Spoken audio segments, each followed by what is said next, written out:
Breaking now, fears of the rapidly spreading Zika virus are having a serious effect on the travel industry.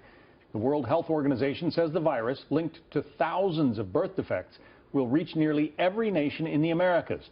Tourism-driven businesses in countries like Mexico, Colombia, and Jamaica now getting hit with a wave of cancellations. Mike Tobin, live from Chicago, with more on all of that. Mike. And, John, one example of businesses getting hit are the airline industry. Most U.S. air carriers saw their stock price fall by 3%. JetBlue, for a time, was off 6% as people are changing their travel plans. Now, Catherine Janasek here in Chicago is one of the people who changed her honeymoon plans. She and her fiancé had planned to go to Costa Rica right after the wedding. That's one of the nations where this mosquito-borne Zika virus is spreading. We were planning on getting pregnant right after the honeymoon, and I'm afraid of, like, what if I do get stung and the virus is in my body? There's no one is saying that I'd be safe.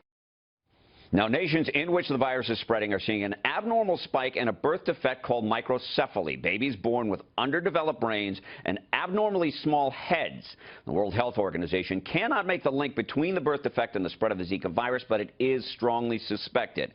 In healthy adults, the virus does not appear to be life-threatening. People come down with flu-like symptoms and sometimes a rash. Now, since the transmission is from mosquitoes, the virus can only spread in warm weather destinations. There are too many nations to list, but essentially you're talking about South America, Mexico, and the Caribbean. As people plan trips to those nations, particularly couples who might have children, travel agents are getting the calls.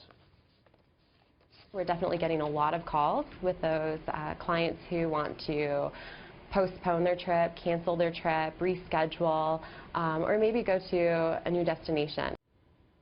Now, some airlines are giving travelers a break if they want to cancel or change. In many cases, they require a doctor's note confirming pregnancy. Some cruise lines are giving credit for future cruises. It seems that each company is developing its own policy as we get into this, so it seems that travel insurance would be your safest bet.